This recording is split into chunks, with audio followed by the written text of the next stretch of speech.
They sometimes say love starts with a spark. And that might be true, but if I were to wish a love, I wouldn't wish fire for you.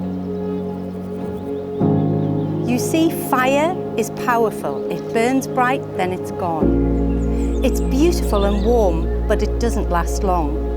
So instead of wishing you a love that burns, I wish you a love like a river that twists and turns, it changes and flows.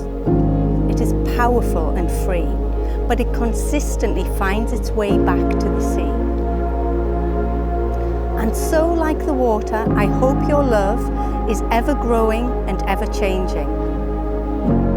I hope your love is powerful and free, and may you always find each other like the river finds the sea.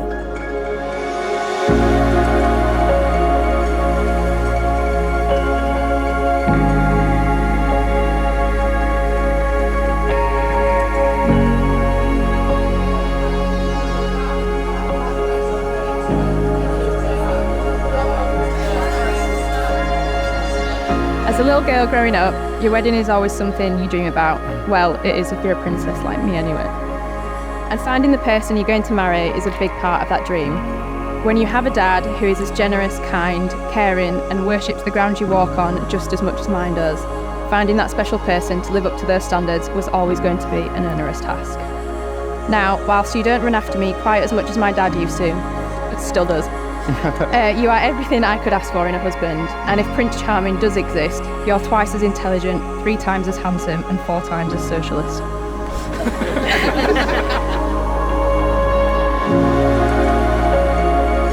Over the past 7 years, you've emboldened the best of me and tempered the worst.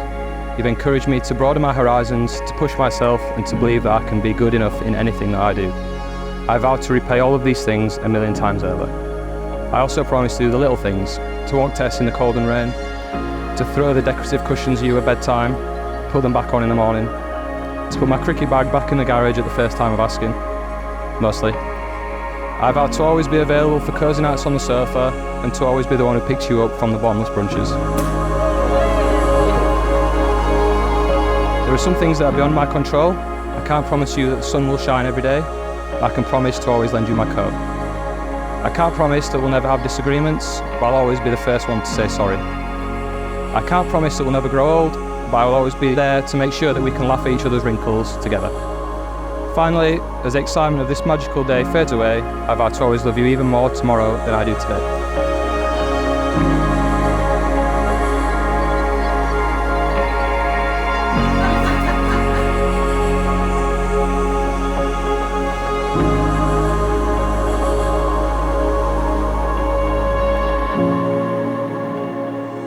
You're the calm to my chaos, the release to my control, and truly my best friend. Sorry, Hannah. You're simply the best.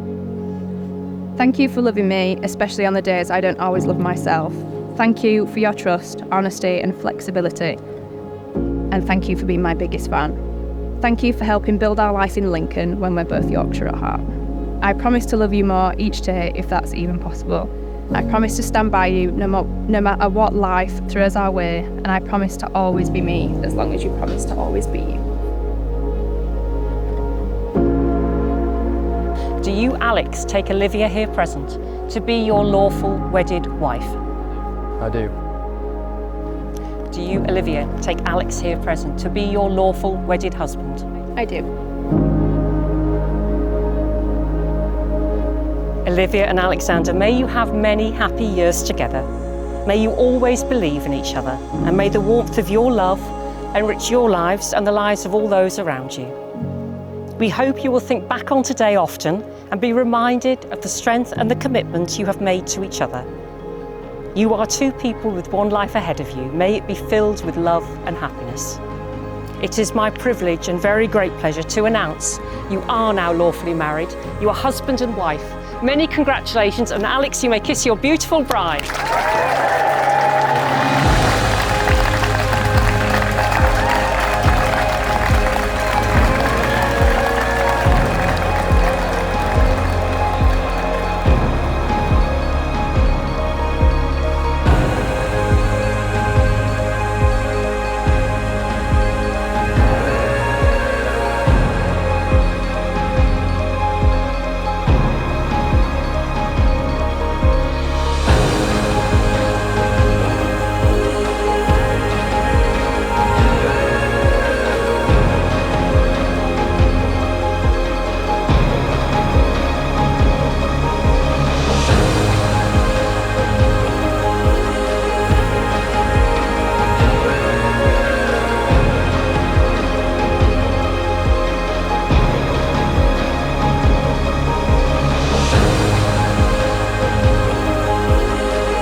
Good afternoon, ladies and gentlemen, and a very warm welcome to Middleton Lodge.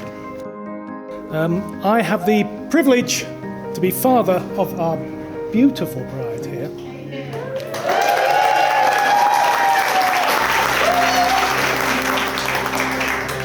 And on behalf of myself, Julian, and my lovely wife, Jacqueline, I welcome you not only to the wedding, but for some of our southern contingent, I welcome you to Yorkshire as well. And hope you don't get nosebleeds being this far north.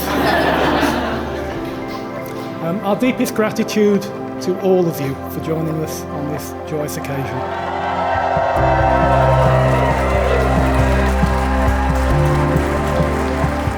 Olivia is a wonderful daughter and has provided her mother and I with so much joy and happiness over the years, and we are immensely proud of the young woman she's turned into today.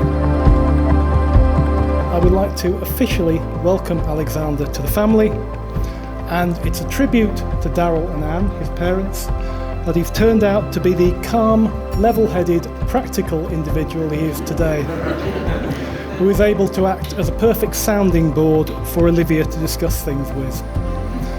They first met at Honley High, so it wasn't until they met again at a 21st party some years later that they finally got together.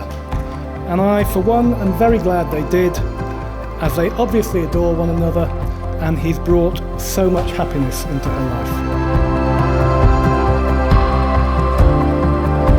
I just want to say congratulations to Alexander and Olivia. Liv, I think we can all agree the dress is amazing, and it's a nice change up to the pants you normally wear in this relationship. You guys really do prove that opposites attract. Liv, I know you've manifested and dreamt of this day your whole life. And Cleggy, well, you told me the wrong day for the wedding.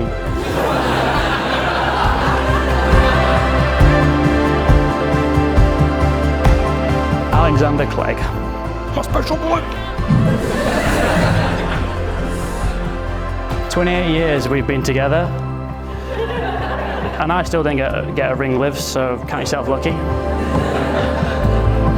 You're the Will Ferrell to my John C. Reilly, the Andrew Strauss to my Alistair Cook, and the Brian Griffin to my Stewie.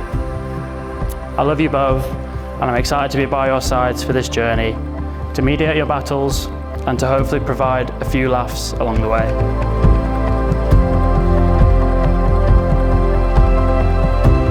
People say you're a product of the company you keep, and that's obviously very evident because I'm really great.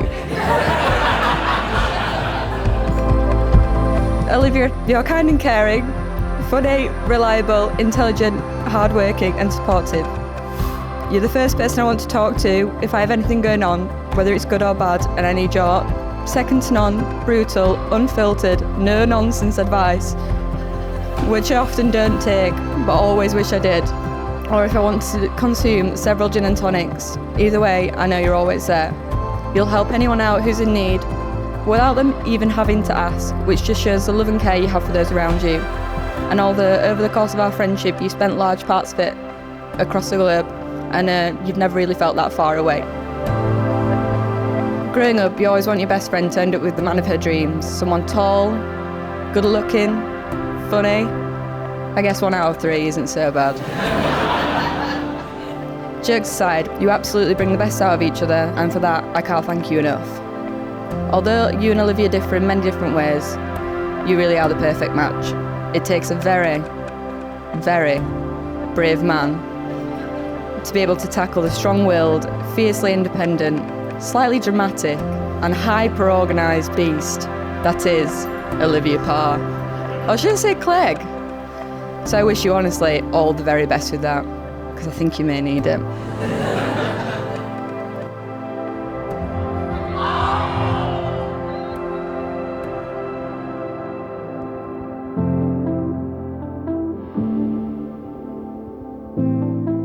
I'm so lucky that I find a person who annoys me just enough for me to find it funny and not infuriating, who is confident and independent and just the right amount of needy, who is assertive enough to call me out when I'm in the wrong, but confident and relaxed enough to let me disappear for days playing cricket and golf with my friends, who is fiercely individual and extremely loyal to was lucky enough to be close to her. Liv, you are my sweet spot, a perfect balance of everything I want and exactly what I need. You're all the cliches of funny, beautiful and smart, while also ticking all my boxes of silly, strong and independent. You complement my strengths and mitigate my weaknesses. I tell you often how lucky I am, lucky to be healthy, lucky to have an amazing family, lucky to have the best group of friends that anyone could wish for. But the biggest example is you. Liv, you are my lottery win, my Everest and my dream come true. And I'm so grateful that you've allowed me to be the luckiest man in the world. Every day for the rest of my life. I love you.